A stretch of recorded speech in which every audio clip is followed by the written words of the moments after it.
Spasiba. Okay.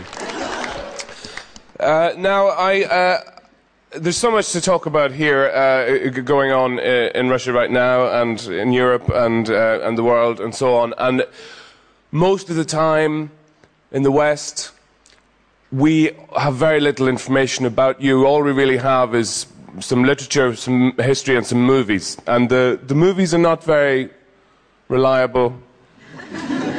And the best way I found to find out about Russian people is to say to a Russian person, what are they like? But I can only speak to the ones in the West. And the way they describe Russians is intense. Because they say they're the best people in the world. I hate them. I love them, but I hate them. They're so ignorant and so stupid, and the most intelligent people I've ever met. They have amazing minds, they're incredibly stubborn, and they think about everything. They're very spiritual, but they're cold. They won't tell you anything. And then they tell you everything. They tell you everything that ever happened in their lives and what happened to their mother and their father and their grandmother and so on. And then they insist you stay for dinner. And you have to eat all the food, and the chairs and the curtains. And you listen to this and you think, wow, I didn't know it was so complex. And they say, it's not complex, it's the simplest thing in the world. What's wrong with you? Are you stupid or crazy or both? And you're fat. I love you. Here, eat this. And it's very intense. But that's the case when you're here and you're talking to people, because they have this... It's like people know a secret. It's in their eyes. When they listen to you, if you speak, there's kind of fireworks in the eyes. Because where I'm from, everybody's very expressive and demonstrative. In Ireland, everybody goes, all the time, because it was never a powerful place. And so people made a big display when they speak. But here it's all in the eyes. People listen to you, and you feel like they really understand. They understand you in a way you've never been understood before. So you tell them more, and you tell them more, and they're looking, and these fireworks are in their eyes.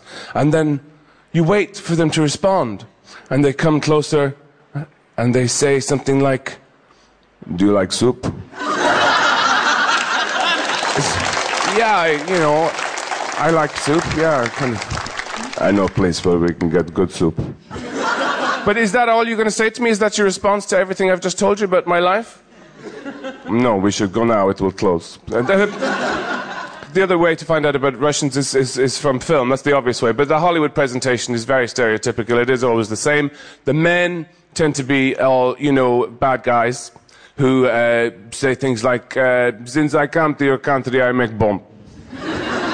They have a scar that goes from here down to here, and their left hand is a blender or a hook or something. And it's very easy for me to make bomb because you Americans are so stupid. You spend all the time playing baseball and eating hamburger. And the women are very tragic.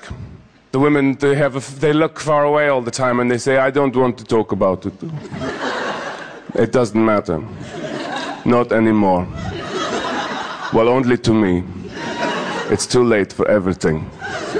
Don't touch me.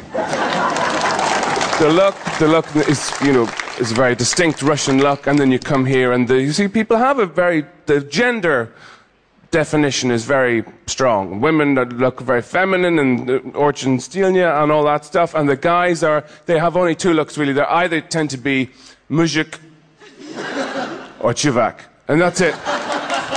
Now the chuvak is very easily recognizable type, with the kind of floppy and complicated clothes, saying yes now,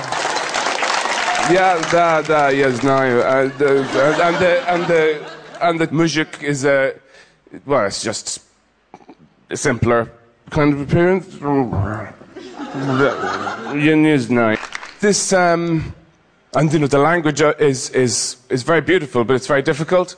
I like going into shops to use my 3-4 words of Russian so that I can pretend I can speak Russian for just a minute, and then the woman looks at me and says, "Что?" But I might as well just tell the truth, at this stage there's no point pretending anymore. Nie śpią. And